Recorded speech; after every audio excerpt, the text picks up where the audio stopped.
In this video, we are going to create a database from scratch following the ER diagram from Lab 1. And this is going to be an additional video, meaning that we are not going to cover the whole thing in the lab, but we already talked about certain examples, so we already know how to implement an entity, how to implement a relation, etc. And in this example, we are kind of putting things together as an example. So we already know how to create an entity. We already know how to make a table, a relation. But this is a good exercise before your projects, I think. So that's why we are recording this video. So I'm going to open up Base and create a new database. So create a new database option selected, click on Finish, and then let's give a name. For example, this could be uh, example lab 1, because we are following the ER diagram from lab 1 maybe. So in this database, what I need is a bunch of entities and relations, but remember, everything in Base is a table, and we give the meaning, the logical distinction between a relation and an entity is about how we construct it. So we can start from any part, but the meaningful parts to start from are the entities. And in this ER diagram, we have a user entity, and it's the parent of some other entities. So that's a good place to start, I think. So if you don't have such thing, the aggregate relations, so what we have inside those aggregate relations could be a good place to start. But in this case, I will start with the user entity. And to create a new table, remember, we should go through create and create a table in design view. And this is going to be my user table. I need the attributes of user.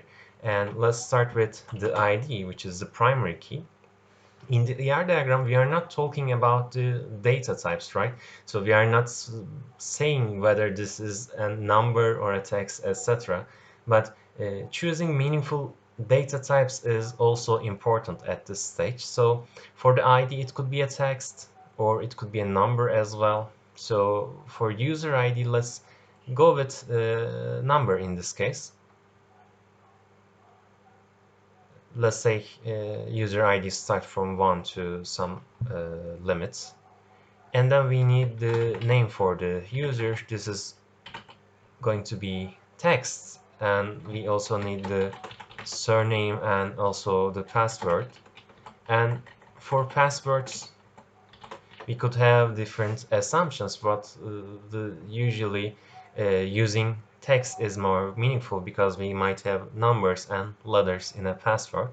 And we are not using the ignore case for this one, because otherwise the password will not include any case sensitive letters. But for name and surname, it's up to you. You might make them ignore case as well. So I need to assign the primary key, and it's going to be ID in this case. And I'm going to save this table and give the name user to it. So I have my user table. Now I'm going to continue with other tables, and once I'm done with all of the tables, then I will create the relationships. But I should be careful about the relations between tables, because to create a relation, sometimes I also need additional information about the way that relation is constructed to define the primary keys, etc. So now we have an is a relation, and I need different tables for staff, student, and teacher. So let me create those tables, create a new table. Let's say this is my staff table. But the staff table doesn't have any additional attributes. It is just connected to the parent through an is a relation, right? What this means is that we need a foreign key inside staff that references the user, although I do not show any additional attributes explicitly inside the staff entity.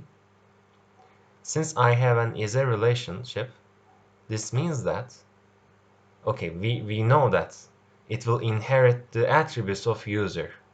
But how we do is actually by keeping a foreign key inside staff. So if I have a foreign key in staff that references the user, if I know the foreign key inside this staff, then I can find the corresponding user. In a way, we are storing all of our users in the user table, and if that user is going to be a staff member, we also include this user's ID inside the staff table. So in this case, this is going to be an ID that references the user table, but let's also call that this is the staff ID. So I might say ID underscore staff, because this is going to correspond to a staff, and this is going to be also a foreign key that references the ID of user, so the types should match. I know that the ID of user was a number, I just made it. And furthermore, this is going to be our primary key in this table. Why? Because we only have one field, and that field is going to be the primary key. So I'm going to save it as the table staff. So this is the approach we follow for the children of an is-a relation. So similarly, I'm going to create a new table now, this time for the students. And for students, we keep an additional attribute called scholarship. I need the foreign key ID. This time, let's say this is the ID coming from the student.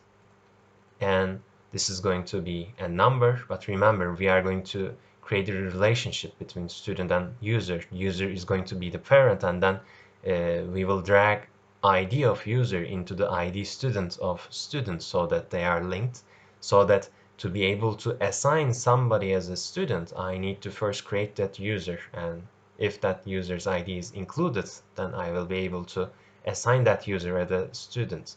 And I keep a list of students inside this table, basically. I also need a scholarship. This is our additional attribute. For all the other information of a user, or in this case a student, for a student we keep the name, surname, and password in user table. But for this additional attribute scholarship, we are keeping this field inside this table. And for scholarship, let's make it a number as well. And the primary key is going to be ID student, and I'm going to save this table as well. So let's continue. I need a teacher entity this time, and for this one the ID is again similar, ID underscore teacher. And if I look at this picture, we do not have any additional attributes, so I'm going to just make it a number and assign it as the primary key, and then I'm going to save this table. Now we are done with the children of user. So let's continue from left to right so that we do not mix up things. And usually starting with the entities is the better option, the aggregate part.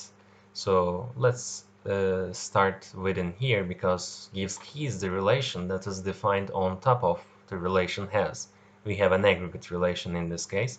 I already made the student table. Let's create the locker table. So I'm going to create table in design view. And remember, in our locker we have two different numbers. One is the floor number, which is going to be a number, and the other is the locker number. So basically we have different lockers starting from 1 at each floor, and we need these two attributes to identify a locker.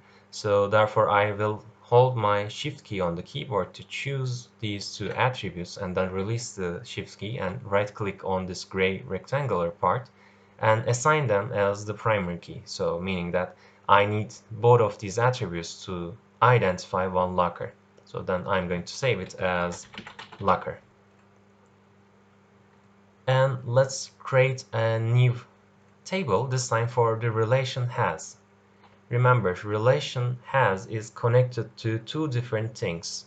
One is the student and one is the locker. Relation has doesn't have any additional attributes. So if I had additional attributes, for example, in enrolled I have grade, I should also include that as an attribute or a field. The field is what we call attributes in base, basically. So I know that inside this relation, I should keep foreign keys that reference the student.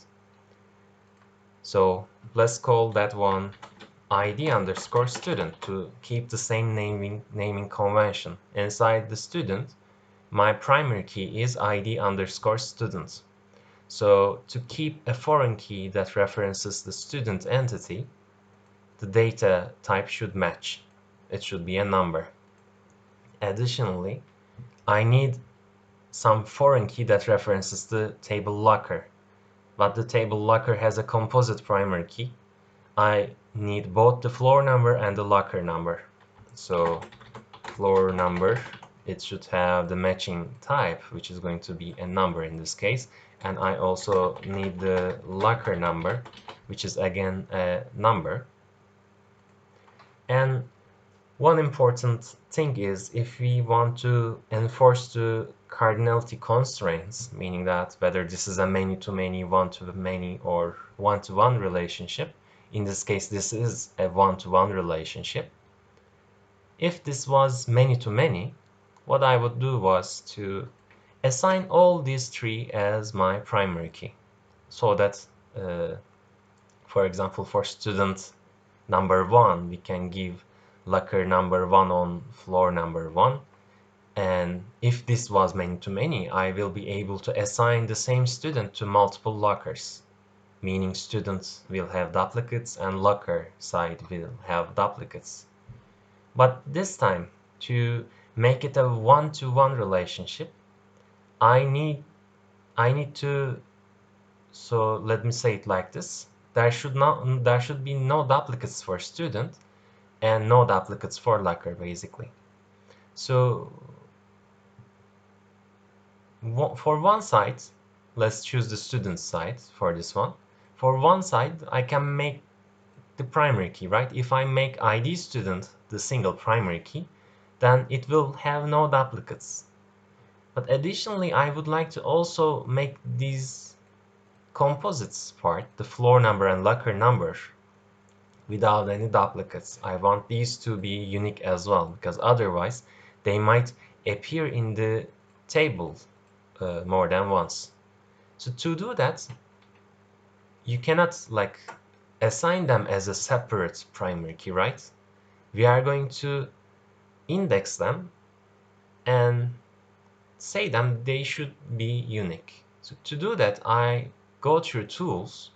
So I don't choose these, like you don't need to choose any of the rows to do that. You should go through tools and then index design. So it says that to edit the indexes, I have to save first. Let's save first. And the naming is going to be has. If we follow this ER diagram, maybe it could be have as well. Some name for this table. So I'm going to click on OK. And then I can design my indexes. And we should not edit the existing indexes. So if you change something with these existing indexes, there might be problems. It might give errors. So I'm going to create a new index. Sorry, I clicked on the wrong thing. I'm going to create a new index and give some name. So unique ones, something like that. It doesn't matter. Which attributes in the table has, I want them to be unique. So if I just choose the floor number and click on unique, then this would mean that the floor numbers cannot appear more than once. The same floor number cannot appear more than once in this table. But what I want unique is the combination of floor number and locker number, because on the same floor I can have multiple different lockers. So on floor number 1 I can have locker 1, locker 2, etc. But what I don't want to have duplicates is the combination of floor number and locker number. So both of these, if I assign a student floor number 1, locker number 1, I should not be able to assign the same locker to a different student. So that's why I choose both of them. And if this was a simpler relationship, then I might just have one foreign key for the unique assignment as well. So why I'm including two things, because the primary key of locker is two attributes. I need both of these attributes, and those two attributes should not have duplicates. So this is how I assign it. I can save it and then close it. So I'm done here. I already saved this table as has, and now I'm going to close it. So for the aggregate part, I have the gives key relationship. I need a table for that. I already have student has locker and staff tables. Then I can create the aggregate relationship. Let me do that. Table, create table in design view. What do we have here is I need a foreign key that references the staff's ID. So following the same naming convention, ID underscore staff. The IDs are numbers. Additionally, I need to be able to reference this relation has, because what does this dashed line mean is that I basically define a relationship on top of the relation that's inside this dashed rectangle. Actually, we would like to connect two relationships, but how we show it is through this dashed rectangle. And if we have this dashed rectangle, this kind of acts like an entity. So stuff is an entity connected to gives key relation. This whole part is also acting like an entity connected to the relation gives key. So I need a foreign key that references the primary key of has. And if we check the primary key of has, we already talked about it. I'm going to right click on the table has and click on edit and see that the primary key is the ID of the student.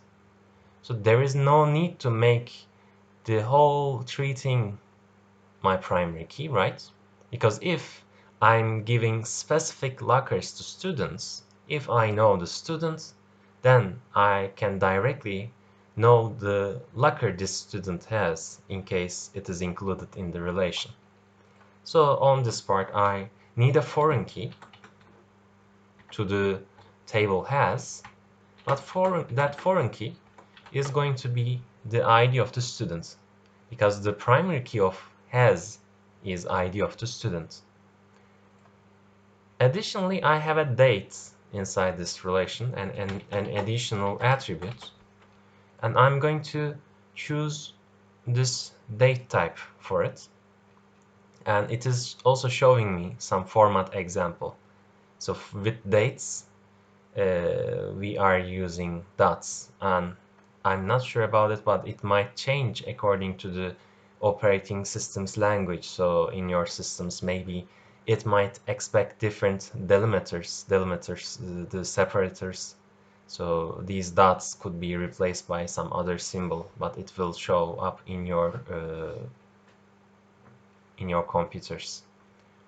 So for the primary key of this relation, gives key. Now let's decide on it. This is a one-to-many relationship, meaning that one staff member can give multiple keys, multiple such keys.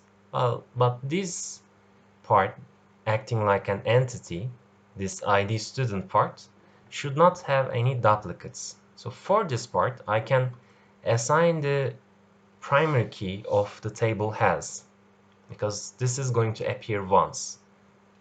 There could have been multiple attributes that make up the primary key of has. In this case, there is only one attribute that is making the primary key of has. But in case there was a composite primary key, then I would choose the attributes of that composite primary key. So whatever I have as the primary key of has, it should be the primary key, because if I know that, I can directly find the relation gives key, because one student will only appear once. One student will have the locker, and for that student having that locker, we do not have any duplicates. This is a unique row. What do we need to do for this table? Nothing else, because we are done. This is not a one-to-one relationship. If this was a one-to-one relationship, then I would need to make the staff ID unique as well, but this is one-to-many. So let's save this and name it as gives key in this case. And one thing to correct is ID of the student. It should have the number. Remember, IDs are number in our example. So now I'm going to save it, and let's continue with the other ones. We have this relation advisor, and for this one it's a one-to-many relationship with total participation. So in a way that we are saying, for each student we have to have an advisor, and one teacher could advise multiple students, but for one student there is exactly one teacher as their advisor. In such cases, so this is a one-to-many relationship with total participation on the side that appears once. So for a student, if I would like to include just one teacher as the advisor, I can combine these two tables. So I have two options here. If I would like to also enforce the total participation part, I can go to the student table, edit. I can include the ID of the teacher that advise this student. So I can add a new attribute called advisor ID teacher. So it is going to be a number. And I can make this required so that every time I create a new student, I have to write the advisor of the teacher that advises this student. This will make sure that each student has exactly one teacher as their advisor. But on the teacher's side, then, if I am interested in the student's one teacher advice, for example, then I need to look up into this attribute again. So if the teacher number 5 is the advisor of the student, for each of those 5s, I will see them here. So that's one option. Right now, let me remove it. So I don't want to save the changes. The student table is as it is. The other option, I can create the advisor relationship. So let's create a new table for that. So in that table, I need a foreign key to the student and a foreign key to the teacher. So ID student is one thing that I need. It's going to be a number. And I also need an ID teacher, and it is going to be also a number. And if you look, this is a one-to-many relationship. If I know the student's ID, that would be enough to find a unique row in advisor table, because each student is going to appear only once in this table. So the primary key is going to be the student's side. This is okay for us. This is a one-to-many relationship. So we have not created the relationship links yet, but this is okay for us. But this is not going to enforce the total participation part. So let's go with this case, and in your projects it is okay to do so, because we can then, in the implementation part with programming, we can make sure that whenever we create a student, we also create the teacher. The first option enforces the total participation while you are creating the tables. And with this second option, we need to make sure that whenever I create a new student in my application, I should also create a new entry inside the advisor table. So that's up to you, whichever you prefer, but let's go with the second option because it's easier to understand, I think. So I'm going to save this as, sorry, I saved it as table 1. Let's rename it. Right click and rename, and this is going to be my advisor table. So let's create this enrolled table. Create new table in design view. What I need is a reference to student and a reference to course. So we are starting with the relationship, but I need the course part, and I did not create the course part yet. To make things easier, let's first start with the course then, because I haven't decided the type of course code yet. Let's do that now. So let's have a field course code. So right now I'm creating the course table. And for the course code, let's have the type text, because the course code, let's say, might include letters and numbers. Let's have the course name. It is again going to be a text, and let's also have this description. And whether they should be required or not, it's up to you how you decide, or according to the project description. Sometimes it might say that this is optional, sometimes it might say that this is required, etc. We already know our primary key. It is the course code. I assign it as the primary key, and the primary key type is text. Let's save this as course table. And now let's create this enrolled table. It will have foreign keys that reference the student. Let's say first, the primary key of the student was ID underscore student. It is a number. I need a foreign key that references the course. So this time it was the course code. I don't have to write the same name, but if the names are similar, it will help while I'm creating the relationships. And this is going to be a text. Remember, we made course code a text. I also have an additional attribute grade, and this grade is going to be a number in this case. And in the description somewhere, I guess it was saying, no, it wasn't saying, okay, but I will make it not required, because otherwise when we enroll we have to put some grade there. So this is going to be obviously according to your description or your assumptions. Since this is a many-to-many relationship, what I know that one student can be enrolled to multiple courses, and in the same course there could be multiple students. So on the student side, I can have duplicate data, right? For the same student number 1, maybe that student is enrolled into multiple courses, and for the course side, I can have duplicate data as well. So this is a many-to-many relationship, and in order to find a unique row inside the table enrolled, I need both the student ID and the course code, because these two together will not have any duplicates. Otherwise, we might have duplicate data. So for the same student,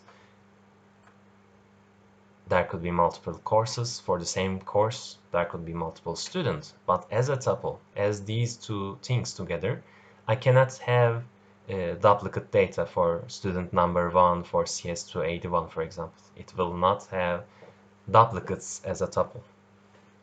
So let's also save this table with the name enrolled. And let's create the relation teaches. And this relation is very similar to the relation advisor, and the same thing also applies for this. I might combine the relation with the entity to reduce the number of tables, to have minimum amount of tables. But in this case, I will go with this second option. If in the exam, for example, the teacher might ask you to have the minimum amount of tables. In those cases, they expect you to combine such tables. But to keep it simple right now, I will make them as separate tables. And this is going to be the teachers table. I need a foreign key to the course site. So I need the course code.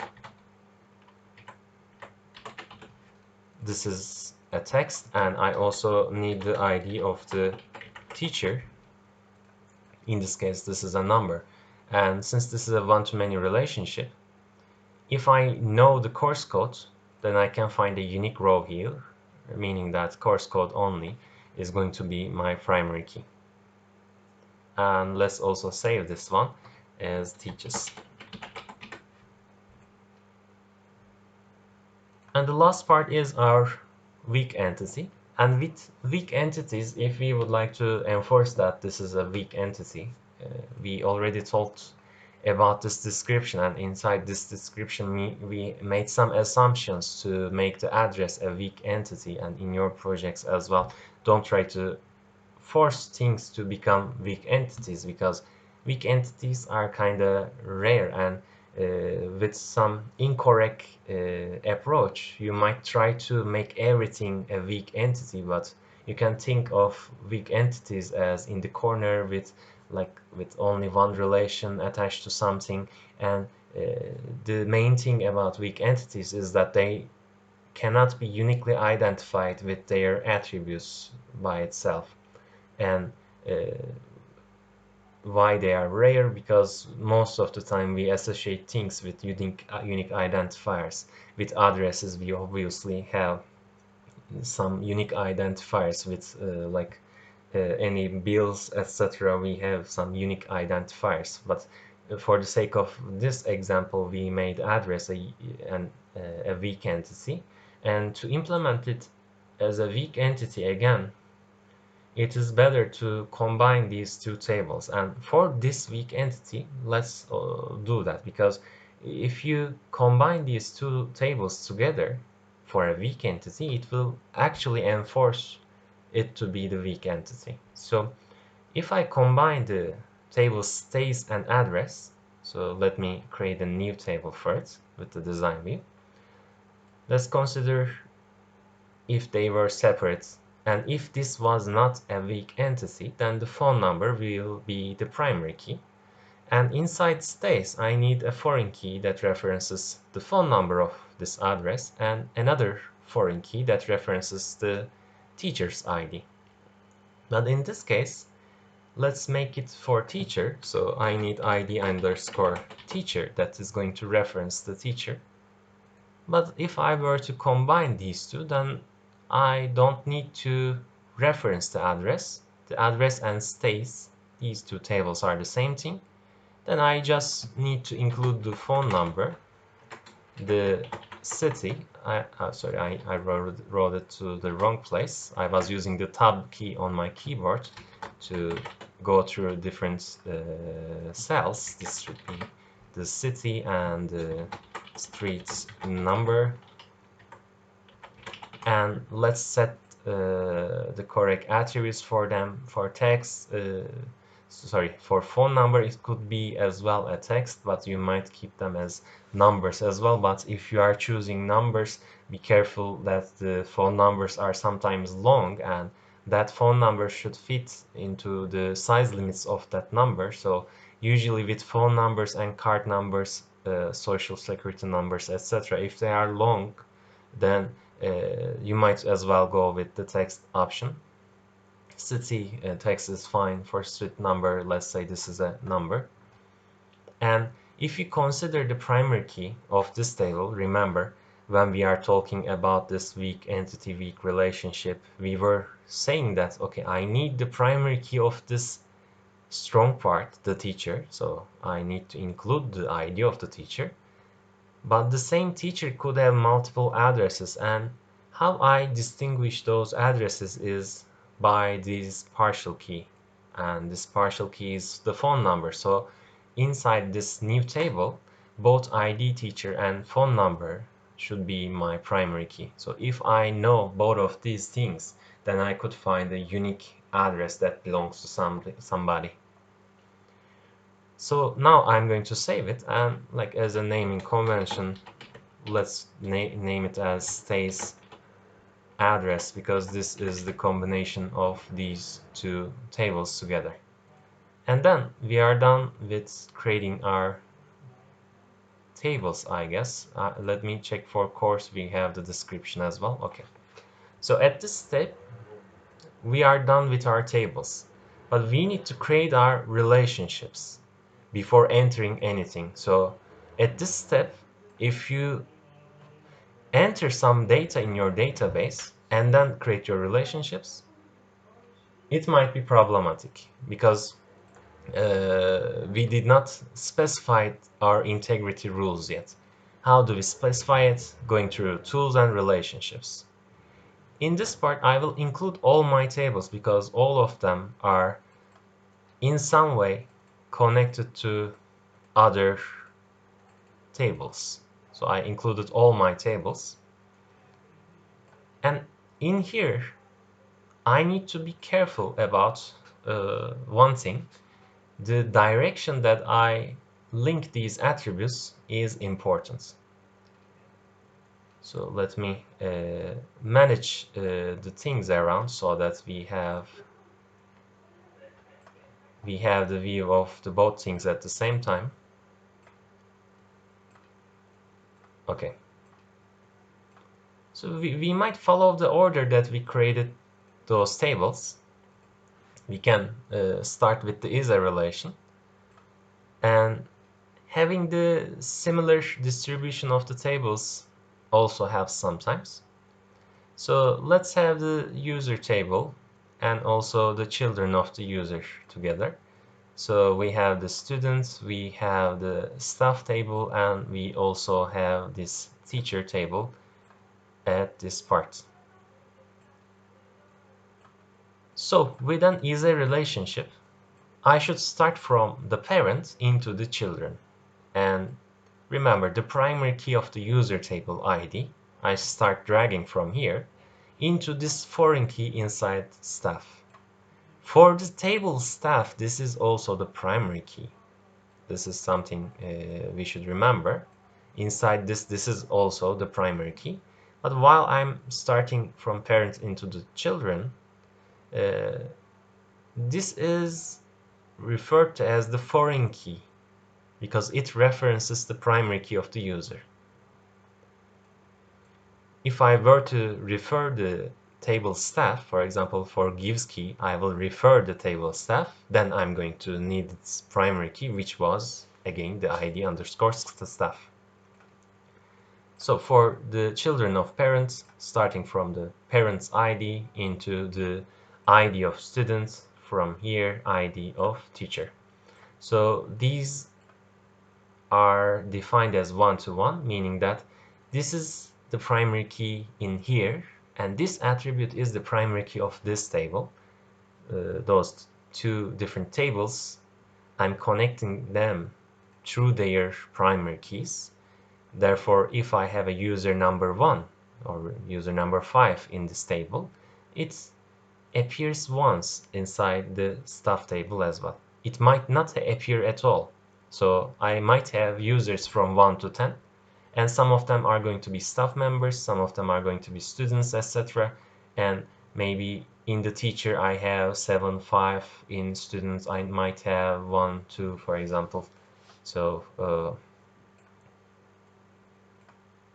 the numbers are basically saying that if I have 1 here, I don't have 2 ones inside the student table. I again have just 1 here. Or maybe I said too much 1. So for example, if I have a user with ID 5 in this table, then the ID 5 inside the student table will also appear once, not multiple times. That's what those numbers refer to. So let's continue with this inside part of student has locker. So I need this has relation, and I also have this locker relation. So with this one, again, starting from the existing one, which is the student, into the one that will exist if I have such student. If I have such student, I can assign a locker to that student. So ID of the students are combined. So starting from the parent, in this case the student acts like a parent because it's the entity into the relationship. So entity to relationship, parent to children. Or in the aggregate case, we will say that from the existing part, from the dashed rectangle part into the aggregate relationship. So basically, I would like to connect both floor number and locker number to the floor number and locker number inside the table has. But if I try to do it for one of the parts, so I have a composite primary key in table locker, but if I try to connect it for one of them, I will get an error. And to be able to connect them together at the same time easily, I will go through insert and then new relation. So on the left side, the table is going to be the locker table. Remember, when you drag something, the one on the left, sorry, the one on the left should be the part that we end up.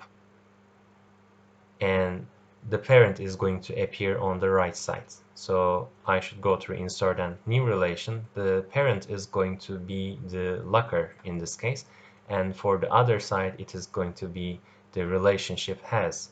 And I want the floor numbers to match, and I also want the locker numbers to match. And we are going to also enable update and delete on cascade options so that we have our relation now. And with these other relations as well, it's a good idea to enable update and delete cascade options, because whenever we change something in the parent, it will then also change it in the children. So for the locker and has, let me show this part again. I have both floor number and locker number matching, and the parent is going to appear on the right side to this one to make sense. You can also, after you create the relationships, try entering some data that will test whether these are correct or not. If the ways are wrong, etc., then you will get errors, then you might switch their places. So after this, let's put the gives key relation. Now I have gives key part. This time I need to start from has, because it's acting like an entity in this case. So ID student inside this has relation to the ID student of this gives key relation. And for the stuff side, let me also double click and enable cascade options for this one. And for the other side as well, from stuff to the stuff of the other parts. And then let's continue with the advisor. So we have this advisor relation. It is going to be between a student and a teacher, so ID of the student and ID of the teacher. So I always start from the entity into the relationship. And if you would like to enable the cascades, you can double click on these lines and choose the cascade options. So for the enrolled one, let's do that. This is going to be between a student and a course, and ID of the student into the ID student inside the enrolled table with cascade options, and similarly for course, from course code to this one with cascade options. And I also have the relation teaches between a course and a teacher, so similarly from the ID of the teacher into the ID of the teacher in teaches. So I can double click and choose the cascade options, and for a course as well, course code starting from the entity part into the teacher, into the relation teaches. And with the stays address, the strong part is the teacher, meaning that it should be the parent. So with this one, I need to start from ID of the teacher into the ID teacher in stays address with cascade options. But then it will say that I will have some problem if I do it like that. Then we are not able to find a unique row there. So what this problem is, it's a problem about the phone number here, right? We need both of these to be able to find a unique address. But again, to relate one teacher to one unique stays at address thing, we again need some separate table. So in this case, it will make more sense if we include that separate table, because for the same teacher, we might have multiple phone numbers. And if I were to include one more table, then why I'm also combining these two together? So let's save these relationships and let's go into this stays at address table, open it in edit view. So if I am going to need this phone number as well, then let's remove this ID teacher column from this part. So I will assign the primary key to the phone number only, and I will delete that row about the primary key of the, or let's say the foreign key that references the teacher. And let's save this primary key affected, it says. So we assigned a new primary key for this table, and let's rename it as address only. So one thing I did wrong was to think that if I make the phone number a primary key as well, then I would be able to find something using this teacher table, but it was not the case. So I then need this separate relationship for assigning one teacher. So I have ID underscore teacher. It's going to be a number, and I also need the address part, the phone number. The phone number was a text, and for this one-to-many relationship, the primary key is going to be the teacher's part. And let's save it as stays. Then the weak entity is the combination of the address with the relationship stays. So if I go into the relationships view and insert more tables here, I need the address and stays table. So this is going to be similar to our basic relationships, meaning that from entity ID teacher to stays, the foreign key, and for the other part, we should connect the phone number here to the phone number in the relationship. And then, similar to what we did with the one-to-many case, whenever I create a new address, I have to make sure in the implementation part, in the further stages, I have to make sure that I attach some teacher to this phone number. So now let's save these relationships.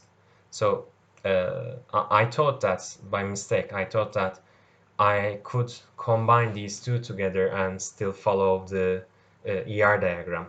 But in this case, it was not allowing me to find a unique address if the address has the composite primary key with ID of the teacher and the phone number, because I need somehow to know the phone number, right?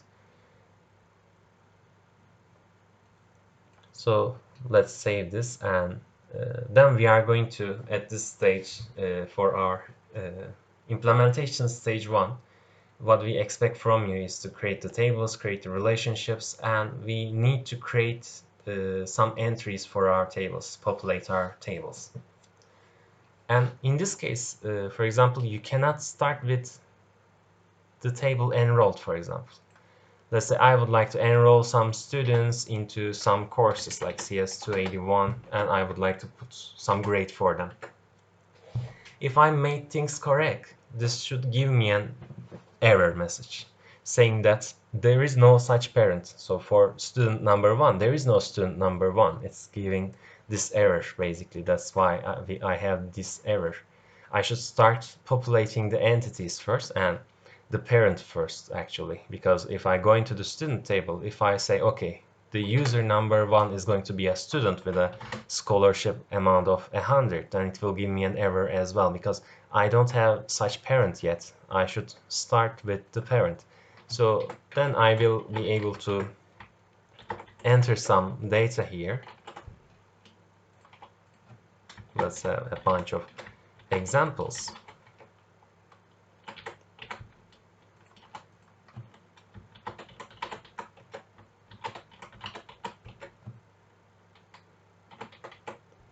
So I'm able to create this data, and let's assign some of them as students, for example. Then I might need some more. Let's have a little more.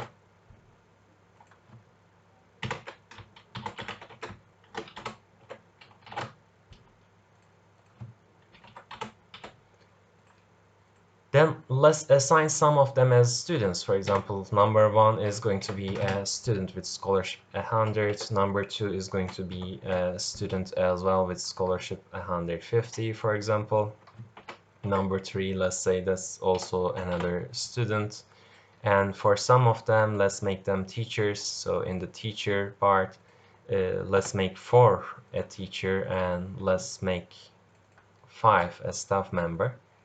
I can also assign the same role for the same person, for the same user. I can make it both a staff member and a student, for example. It's not checked by the database. We have to check it in the implementation part if we need some rules. So basically I will remove this one, the one. One thing you might check about the cascades is if you open the user table and, for example, the student table, and in this case the user table is the parent. So if I change the one here and make it, for example, 15, so it's changed on this table. This was already open. If it was already open, I have to refresh it or close it and open it again. If I refresh it, I will see that okay, this is updated as well. If I didn't choose the cascade option, then what I would have is going to be some non-existing student. So that we do not have such things. So I should not have to change this by hand. It automatically updates it because of the cascade options. That's basically what I'm trying to say. Let's revert it back to 1. So let's say for some students I want to give lockers. Let's have some lockers maybe on floor number 1. I have lockers 1, 2, 3, 4, and let's on the floor number 2 let's have 2 more lockers, and these are going to be my lockers. And to give some lockers to students in the has relationship, let's give the ID1 student the locker number 11, and let's try to give the same student a different locker, and in this case we will get an error saying that it will create duplicate values for ID of the student.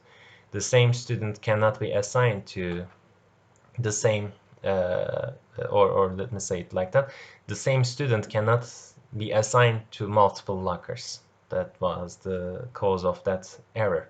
And let's try to give the student number 3 the same locker, and it will also give us an error this time for the unique ones. So we by hand assigned the indexes called the unique ones, and it's a combination of the floor number and the locker number, and they cannot have duplicate values. I have to assign a different locker to a student.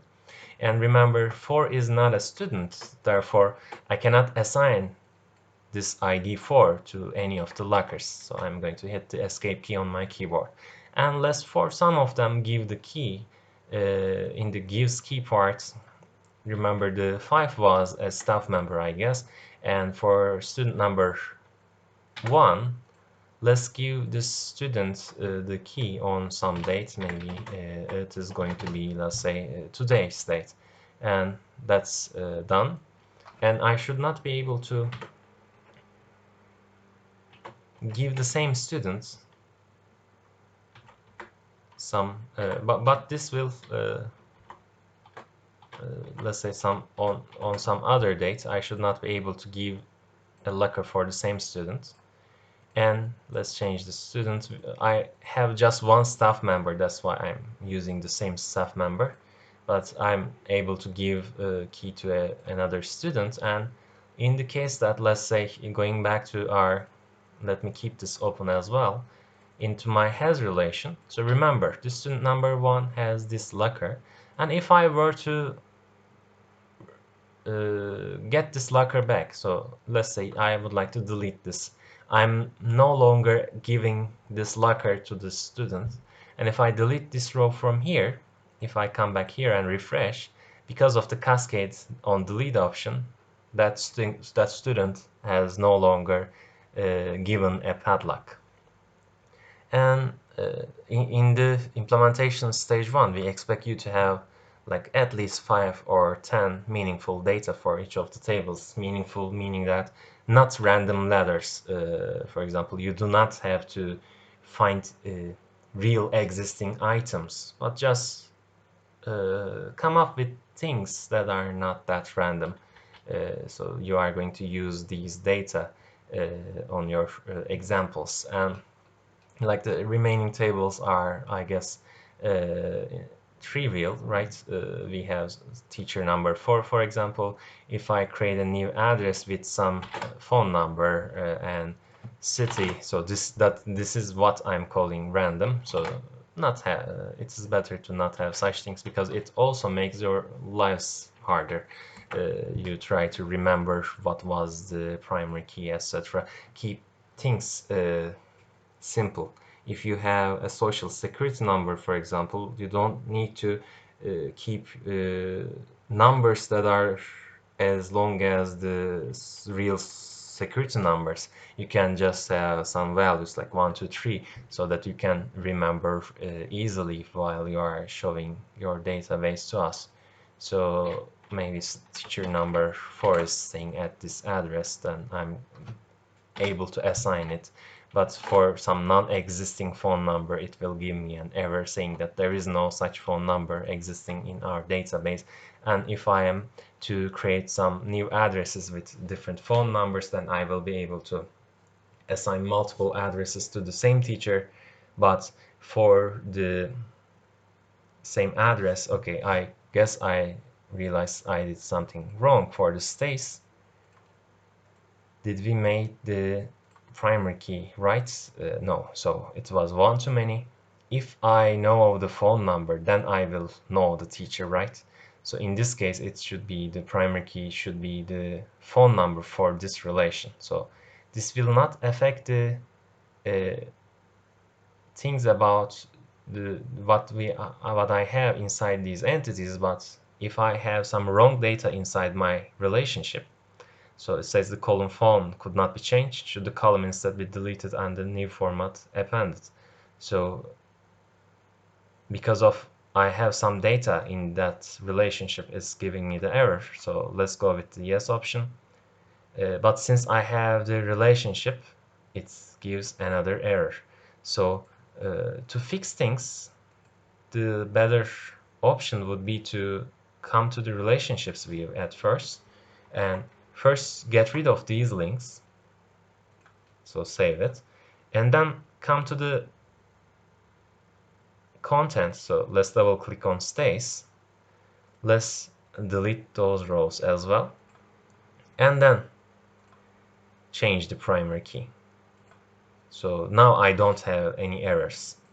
Then let's go back to the relationships view, and then I can create these new links and enable the cascade options as well.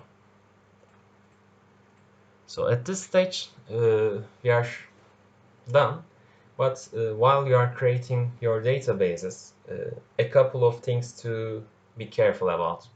So while you are creating the tables, start from the parent and then the children, the entities, and then relations, and then aggregate relationships. So otherwise you might have some confusions. This is a better way to follow.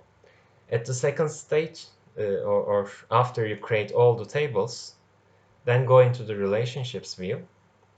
And in this relationships view, we would like to basically link attributes, different attributes.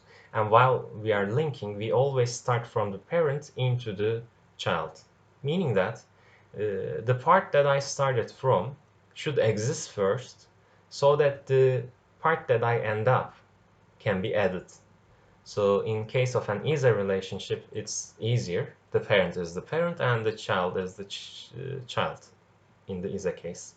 With a relationship, the entity is the parent, because in the entity this should exist first so that I can enter it into my relationship. So some teacher should exist first in the teacher table so that I can put it in the stays table. So from entity to the relation. In the case of an aggregate relationship, then what I have inside the dashed rectangle is the parent. So in the case of gives key and has, I start from has and end up in the aggregate relation gives key. And for ternary relations, again from entities into the relationship, it's similar. And after I created all these relationships, it is a good approach to test them with some data, because in the ER diagram I know that some of these relations are one-to-one, some of them are one-to-many, and many-to-many. If I set things wrong, then I will get error messages. So while you are creating your entries, while you are making some entries for your tables, start from the entities and the parent entity, and then the children, again with relationships, and then the aggregate relationships, so that you do not get those error messages. And that will be like what you need to do for implementation stage 1. Basically, in the design stages, we come up with a design, and in the implementation stages, we try to realize that design. And in this first part, we create the tables relationships. And in the second part of the implementation, and also in this final demo, we are going to create some application for users with graphical user interface. So we are going to create a user interface that enables users to add some data or show some data from this database. So this additional video is like I guess enough for you to create the database.